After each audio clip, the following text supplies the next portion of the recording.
भुईबावडा घाटात सोमवारी सकाळी 9 वाजता दरड कोसळली। यामुळे खारेपाटण गगनबावडा मार्गावरील वाहतूक काही काळ विस्कळीत झाली होती। दरड हटवल्यानंतर 2 तासांनंतर वाहतूक सुरळीत झाली।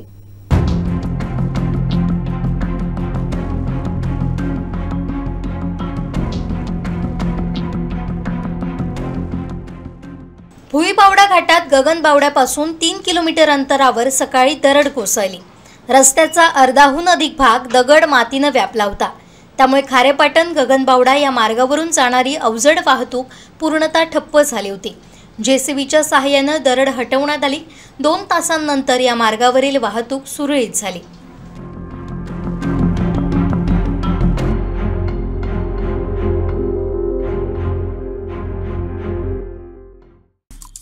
आमचे दिवसभरातले सर्व अपडेट्स, ताज्या घडामोडी आणि थेट लाईव्ह पाहण्यासाठी सबस्क्राइब करा, लाईक करा कोकणचं नंबर 1 महा चॅनल कोकण 7 लाईव्हचं YouTube चॅनल।